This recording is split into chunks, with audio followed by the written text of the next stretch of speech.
Selama puluhan tahun kita semua mengenal nama Derry, sebuah kota kecil di Maine yang menyimpan rahasia kelam. Sebuah entitas kuno yang terbangun setiap 27 tahun untuk memangsa anak-anak dalam wujud badut mengerikan Pennywise. Kita sudah melihat bagaimana loser club melawannya di tahun 80-an dan di masa dewasa mereka. Tapi pernahkah kalian bertanya guys, dari mana semua kegilaan ini berasal? Bagaimana sebuah kota bisa menjadi begitu jahat? Dan seperti apa origin story Pennywise yang sebenarnya? Jawaban atas pertanyaan itu akhirnya hadir dalam serial prequel terbaru dari HBO, It Welcome to Derry.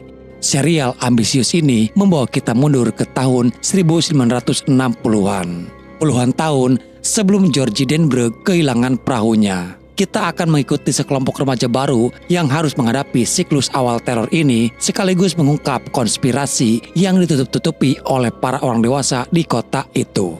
Dalam beberapa video ke depan, kita akan membedah dan mengulas serial Welcome to Derry ini secara keseluruhan dari awal hingga akhir. Namun agar pembahasannya bisa lebih fokus, detail, dan mendalam, kita akan mengulasnya dengan format per 2 episode sekaligus dalam setiap video. Dan untuk memulai seri ulasan ini, kita akan langsung terjun ke dalam kegelapan kota Derry dengan membahas tuntas episode 1 dan 2. Tanpa berlama-lama, kita langsung saja ke pembahasannya guys. Episode pertama dibuka di Derry, Maine pada tahun 1962. Di sebuah bioskop lokal, seorang remaja bernama Matty sedang menonton film sendirian. Ada satu detail yang langsung menarik perhatian. Walau sudah remaja, Matty masih menggunakan dot atau empeng. Ketenangannya tidak berlangsung lama, Matty ternyata masuk secara ilegal dan seorang petugas bioskop memergokinya. Matty segera melarikan diri. Di lobi, ia bersembunyi dan dilihat oleh seorang perempuan muda bernama Ronnie. Ayah Ronnie yang bekerja di sana meminta petugas untuk membiarkan Matty pergi, mungkin karena iba dengan kondisi keluarga anak itu. Ronnie pun membantu Matty lolos dengan memberi arah yang salah kepada si petugas, dan Matty pun akhirnya berhasil kabur.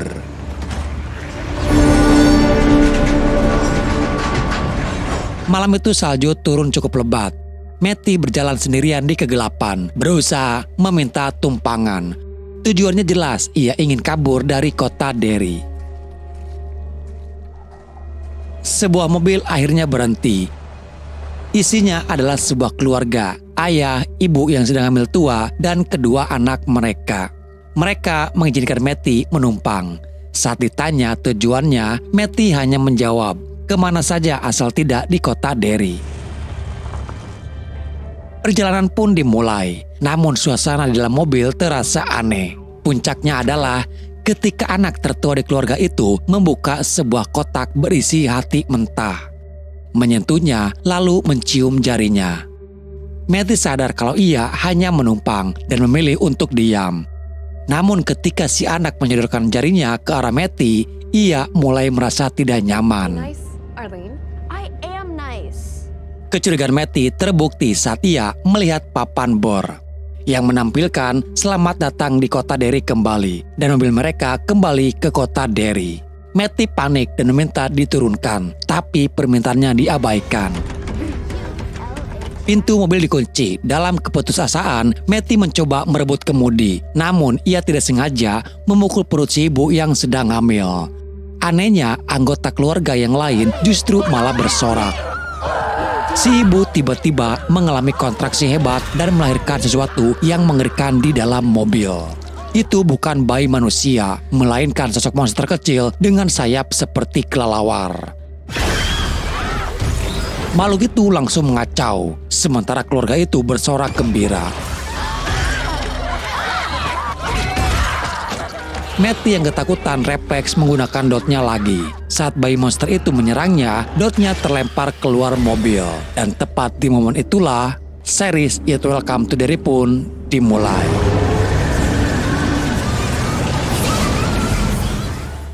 Cerita melompat 4 bulan setelah hilangnya Matty. Kita diperkenalkan kepada Phil, seorang remaja yang terobsesi dengan teori konspirasi alien, sedang mengamati pangkalan udara di kota Derry. Di saat yang sama, dua veteran angkatan udara, Leroy dan Pauli, tiba di pangkalan tersebut. Mereka dipindahkan untuk sebuah misi khusus. Pangkalan ini adalah fasilitas strategis yang paling dekat dengan Uni Soviet dan menyimpan sebuah proyek rahasia. Kita beralih ke sekolah. Seorang remaja perempuan bernama Lily baru saja kembali masuk setelah ia dirawat di rumah sakit jiwa. Kehadirannya jelas menarik perhatian dan menjadi target perundungan. Ia memiliki satu teman yang melindunginya bernama Margie. Di lobi yang sama kita melihat Phil dan sahabatnya Teddy. Berbeda dengan Phil yang obsesif, Teddy tampak lebih membumi. Malam harinya Teddy mengunjungi Phil. Terungkap bahwa Teddy terus memikirkan Matty yang kini sudah 4 bulan menghilang. Walau mereka tidak berteman dekat, Teddy merasa bersalah karena dulu mereka sering mengabaikan Matty. Sementara Phil sendiri tampak tidak terlalu peduli dan menganggap hilangnya Matty bukan urusan mereka. Di tempat lain, Lily sedang berada di kamar mandi. Ia melihat sebuah gelang gantungan kura-kura yang memicu sebuah flashback. Kita dibawa ke malam tahun baru beberapa bulan sebelumnya. Matty mengajak Lily ke tempat di mana Phil biasa mengamati pangkalan udara. Mereka bertukar mainan. Matty memberi gantungan kura-kura dan Lily memberi gantungan roket. Di sana Lily menceritakan trauma terbesarnya. Ayahnya bekerja di pabrik acar pickles. Suatu hari, mainan Lily tertinggal di pabrik dan ayahnya kembali untuk mengambilnya. Namun naas, sebuah mesin macet. Saat mencoba membantu, ayahnya tergiling oleh mesin tersebut dan potongan tubuhnya berakhir di dalam toples-toples acar. Inilah alasan mengapa para perundung di sekolah selalu menaruh toples acar di lokernya. Lily menyalahkan dirinya atas kematian ayahnya yang menyebabkan masuk ke rumah sakit jiwa. Matty mencoba menenangkannya, namun mungkin karena terbawa suasana, Matty yang tiba-tiba malah mencoba mencium Lily. Lily yang kaget pun mencoba untuk menghindar. Situasi pun menjadi canggung dan Matty pun pergi dari sana. Kembali ke masa kini, Lily mendengar suara dari lubang pembuangan bathtub. Ia mengenali suara itu sebagai suara Matty. Tak lama kemudian, jari-jari berdarah muncul dari lubang tersebut membuatnya lari ketakutan. Keesokan harinya, Lily menceritakan ini pada Margie yang tentu saja tidak percaya. Margie khawatir jika Lily menceritakan hal ini, orang-orang akan menganggapnya gila lagi. Lily kemudian menemui Phil dan Teddy. Phil langsung skeptis, namun Teddy memberikan argumen. Jika Phil bisa percaya pada alien, kenapa ia tidak bisa mempercayai cerita Lily? Sementara itu di pangkalan militer, Jenderal Shaw memberitahu Leroy bahwa ia ada di sana untuk menguji coba sebuah pesawat tempur rahasia.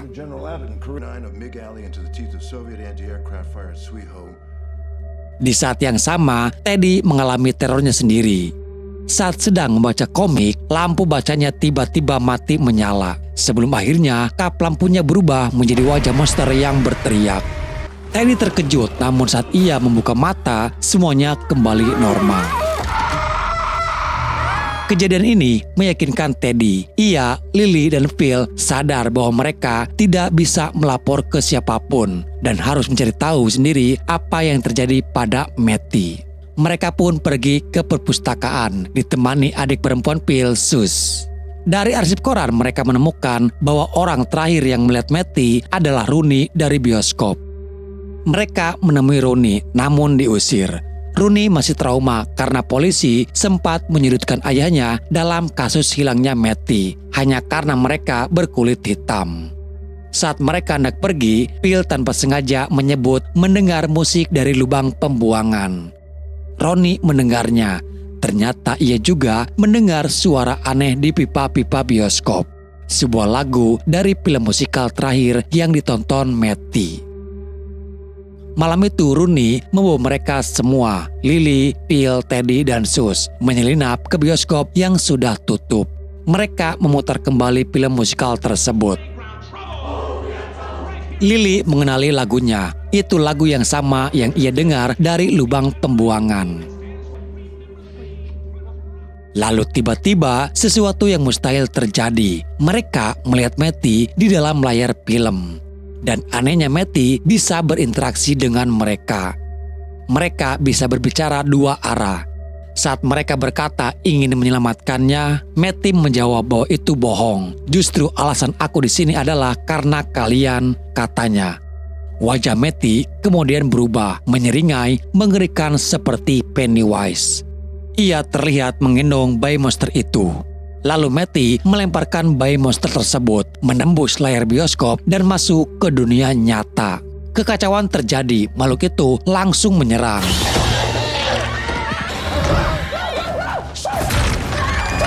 Phil dan Teddy tewas mengenaskan. Lily yang terlalu takut untuk bergerak hanya bisa terdiam. Saat monster itu menyerang Sus, Lily mencoba menggapai tangannya. Tak lama kemudian, Rooney masuk ke ruangan bioskop dengan membawa palu. Di sana, ia melihat pemandangan mengerikan. Lily masih hidup, dikelilingi oleh mayat Phil, Teddy, dan Sus. Dan bayi monster itu masih ada di sana. Mereka berdua segera melarikan diri. Rooney bertanya apa yang sebenarnya terjadi, namun Lily terlalu syok untuk menjawab. Saat ia melihat ke tangannya, Lily menyadari sesuatu yang mengerikan. Kalau ternyata ia masih memegang erat tangan Sus yang sudah buntung. Sebuah upaya untuk menemukan Matty di bioskop namun berakhir dengan tragedi mengerikan. Lily dan Rooney berhasil selamat, sedangkan Phil, Teddy, dan Sus tewas. Beberapa hari setelah insiden di bioskop, Lily dan Rooney yang berlumuran darah telah memanggil polisi. Namun saat pihak berwenang tiba, mereka tidak menemukan apa-apa selain kekacauan. Dan tubuh Phil, Teddy, dan Sus telah menghilang tanpa jejak. Tanpa bukti fisik dan hanya berbekal kesaksian dua remaja yang trauma, polisi kebingungan. Namun mereka membutuhkan seseorang untuk disalahkan. Kecurigaan pun jatuh pada ayah Rooney yang bekerja di bioskop tersebut. Polisi mulai mengawasi rumah mereka, membuat keluarga Rooney pun mulai tertekan. Cerita kemudian beralih kepada plot baru. Kita melihat Leroy, veteran angkatan udara yang kita temui di episode pertama, sedang bersantai di depan rumah barunya. Tak lama kemudian, istri dan putranya Charlotte dan Will tiba. Mereka kini akan tinggal permanen di kota Derry. Namun sebagai satu-satunya keluarga kulit hitam di lingkungan kulit putih, kehadiran mereka langsung menarik perhatian. Jelas bahwa rasisme masih sangat kental di kota ini. Keesokan harinya, kita kembali ke sekolah. Margie, teman Lily, diperlihatkan sedang berusaha keras untuk bisa masuk ke lingkaran anak-anak populer. Posisinya canggung, ia tidak benar-benar diterima, namun juga tidak diusir. Dan seringkali hanya menjadi bahan tertawaan mereka. Saat Rooney kembali ke sekolah, ia langsung menjadi pusat perhatian. Margie mencoba mendekati Lily yang ia rasa mulai menjauhinya. Margie bahkan menyalahkan Lily untuk menjauhi Rooney agar bisa diterima di grup populer, namun Lily tidak peduli. Di saat yang sama, Will, anak Leroy, memulai hari pertamanya. Ia tersesat mencari kelas dan terlambat. Sebagai satu-satunya murid kulit hitam, semua mata tertuju padanya. Saat ia hendak duduk, seorang siswa mengerjainya hingga ia terjatuh. Sebagai orang baru dan berkulit hitam, tak mudah memang untuk bisa berbaur bersama mereka. Malam harinya, Rooney yang tidak bisa tidur. Ia mendengar neneknya mengeluh tentang polisi yang masih mengawasi rumah mereka. Di kamarnya, ia melihat foto ibunya yang meninggal saat melahirkannya. Saat Rooney mencoba tidur dan menarik selimut, teror itu kini mulai menghampirinya. Kasurnya yang tiba-tiba bergetar, selimutnya yang terasa memanjang tanpa ujung. Sebelum akhirnya selimut itu berubah tekstur menjadi seperti kulit manusia. Ia seolah terbungkus di dalam kantung ketuban. Rooney panik karena tidak bisa bernapas. Ia merobek paksa kulit itu dan berhasil bebas. Saat ia melihat ke belakang, sosok hantu ibunya muncul di kasur. Hantu itu menyalahkan Ronnie atas kematiannya dan meramalkan bahwa Ronnie juga akan membunuh ayahnya. Sosok itu berubah menjadi mengerikan, mengikat Ronnie dengan tali pusar dan menariknya. Tepat sebelum ayahnya masuk karena mendengar teriakan, Ronnie melihat sepasang mata menakutkan dari dalam perut ibunya.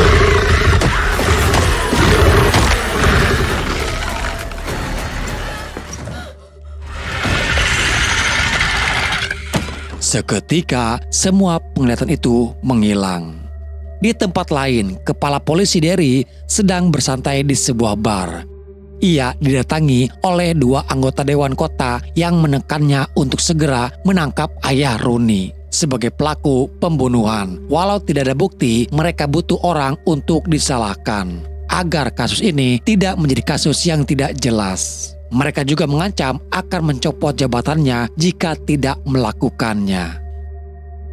Di hutan dekat pangkalan, sekelompok tentara terlihat sedang melakukan panggilan misterius.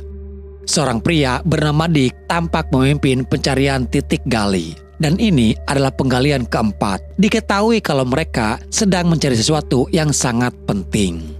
Namun hingga saat itu, mereka masih belum menemukan apa yang mereka cari. Keesokan harinya di kantin sekolah, Ronnie menemui Lily. Ia menceritakan bahwa tadi malam ia dihantui oleh sosok yang menyerupai ibunya dan diancam bahwa ayahnya akan mati. Lily mencoba untuk menenangkannya dan berkata kalau semua ini tidak ada hubungannya dengan ayah Ronnie. Tapi saat diintegrasi polisi, jawaban Lily malah berbanding terbalik dan tidak menceritakan apa adanya. Lily berkata bahwa ia tidak yakin atas apa yang terjadi di bioskop pada waktu itu. Bagi Ronnie, jelas kalau jawaban itu adalah sebuah pengkhianatan. Ia merasa keraguan Lily lah yang membuat polisi akhirnya mencurigai ayahnya. Lily membela diri, ia tidak mungkin menceritakan soal monster yang keluar dari layar film karena ia pasti akan dianggap gila dan dikirim kembali ke rumah sakit jiwa. Ronnie tidak bisa menerima alasan itu dan meluapkan amarahnya dan berkata-kata kasar di depan semua orang yang membuatnya harus terkena hukuman guru. Kepala polisi yang kini berada di bawah tekanan Dewan Kota mulai menginterogasi Lily. Ia memberikan ancaman, jika ayah Ronnie memang tidak ada di bioskop malam itu, maka status Lily bisa berubah dari saksi menjadi tersangka utama. Tentu saja itu membuat Lily menjadi takut. Lily kini berada di posisi yang sangat sulit, takut dituduh sebagai pembunuh dan takut dikirim kembali ke rumah sakit jiwa. Dan akhirnya Lily pun membuat pengakuan bohong yang melibatkan ayahnya Ronnie. Padahal jelas ayahnya Ronnie tidak ada di bioskop pada saat kejadian. Dan pada malam harinya, ayah Ronnie pun ditangkap.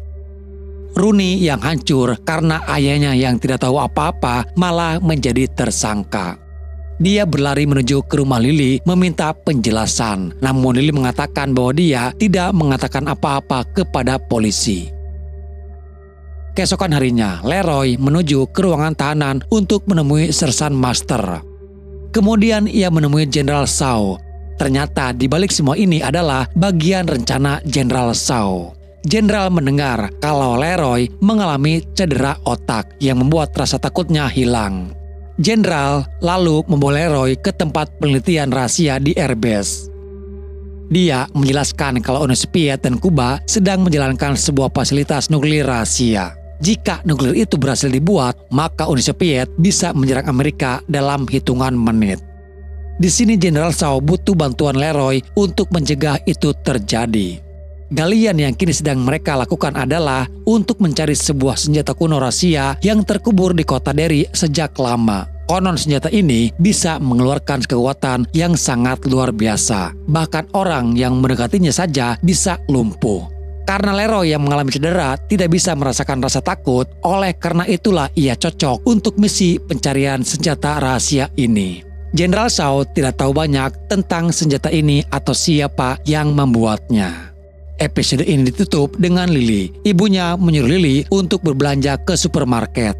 Namun pada saat itu, Lily menjadi sangat paranoid.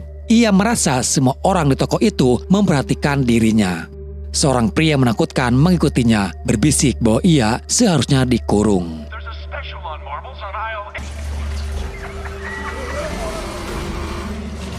Lily terpojok di sebuah lorong. Dan anehnya, rak di depannya dipenuhi kotak sereal bergambar wajah Matty, Phil, Teddy, dan Sus. Suasananya berubah. Ia terkepung oleh rak-rak berisi toples acar, mengingatkannya pada trauma kematian ayahnya. Dan dari salah satu toples, ia melihat potongan tubuh ayahnya. Ia memecahkan toples itu. Semua toples acar jatuh dan pecah. Namun tiba-tiba dari pecahan acar itu muncul potongan tubuh ayahnya menyatu kembali menjadi sosok monster yang mengerikan. Lily berteriak dan penglihatan itu menghilang. Orang-orang di toko hanya melihatnya berteriak di tengah pecahan kaca, meyakini bahwa ia sudah gila. Adegan terakhir menunjukkan Ibu Lily yang pasrah, membawanya kembali ke rumah sakit jiwa.